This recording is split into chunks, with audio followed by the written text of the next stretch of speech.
Hello everyone, welcome back to my channel. ఇవాల్టి వీడియోలో విరిగిపోయిన పాలతోటి జస్ట్ 10 మినిట్స్‌లో సింపుల్‌గా పాలకోవాను టేస్టీగా ఎలా ప్రిపేర్ చేసుకోవచ్చో ఇప్పుడు మీతో షేర్ చేసుకోబోతున్నాను. చాలా సింపుల్‌గా ప్రిపేర్ చేసుకోవచ్చు అండ్ అలాగే టేస్ట్ కూడా అచ్చం స్వీట్ షాప్ స్టైల్‌లోనే ఉంటుంది. సో ఇక లేట్ చేయకుండా ప్రాసెస్‌లోకి వెళ్ళిపోదామా? ఇక్కడ మీరు చూసినట్లయితే పాలైతే విరిగిపోయాయన్నమాట. ఇవొచ్చేసి ఒక హాఫ్ లీటర్ కన్నా కొంచెం ఎక్కువగా ఉంటాయన్నమాట.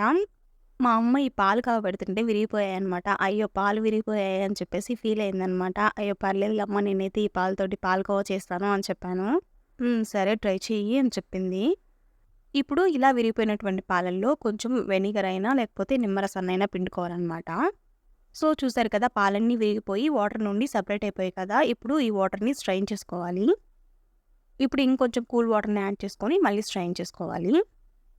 ఇప్పుడు ఇలా స్ట్రెయిన్ చేసుకున్న తర్వాత మళ్ళీ స్టవ్ మీద పెట్టుకొని స్పూన్ తోటి మెత్తగా స్మాష్ చేసుకోవాలి. ఇలా మంచిగా కలుపుకున్న తర్వాత మీ స్వీట్‌నెస్‌కి తగినంత బెల్లాన్ని యాడ్ చేసుకోవాలి. మీరు స్వీట్‌నెస్ కోసం బెల్లం ప్లేస్‌లో షుగర్‌నైనా యాడ్ చేసుకోవచ్చు. నేను ఇక్కడ వచ్చేసి బెల్లాన్ని అయితే యాడ్ చేసుకుంటున్నాను. ఇలా బెల్లాన్ని యాడ్ చేసుకున్న తర్వాత ఒకసారి మంచిగా మిక్స్ చేసుకోవాలి. ఒకసారి మంచిగా మిక్స్ చేసుకొని టేస్ట్ చూసుకొని స్వీట్ సరిపోకపోతే మళ్ళీ అయినా యాడ్ చేసుకోవచ్చు. నాకైతే స్వీట్ సరిపోలేదనమాట. అందుకని మళ్ళీ బెల్లం అయితే ఒక 2 స్పూన్స్ యాడ్ చేసుకున్నాను.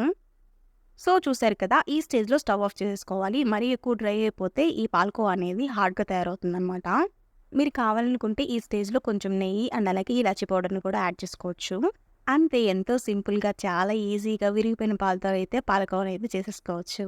నేనైతే ఈ పాలకోవాని ఫస్ట్ టైం ట్రై చేసిన టేస్ట్ అయితే సేమ్ స్వీట్ షాప్ స్టైల్‌లోనే వచ్చింది. ఈసారి పాలు విరిగిపోతే పారేయకుండా ఇలా ఒకసారి పాలకోవా ట్రై చేయండి. చాలా టేస్టీగా ఉంటుంది. ఐ హోప్ ఈ వీడియో మీకు నచ్చిందని అనుకుంటున్నాను. మీకు కనుక ఈ వీడియో నచ్చినట్లయితే ఒక లైక్ చేయండి అండ్ అలాగే మీ ఫ్రెండ్స్ అండ్ ఫ్యామిలీ మెంబర్స్‌కి షేర్ చేయండి. Finally don't forget to subscribe to my channel. Don't forget to hit the bell icon and అలాగే ఈ వీడియోని ఎండ్ వరకు చూసిన ప్రతి ఒక్కరికి థ్యాంక్ యూ సో మచ్.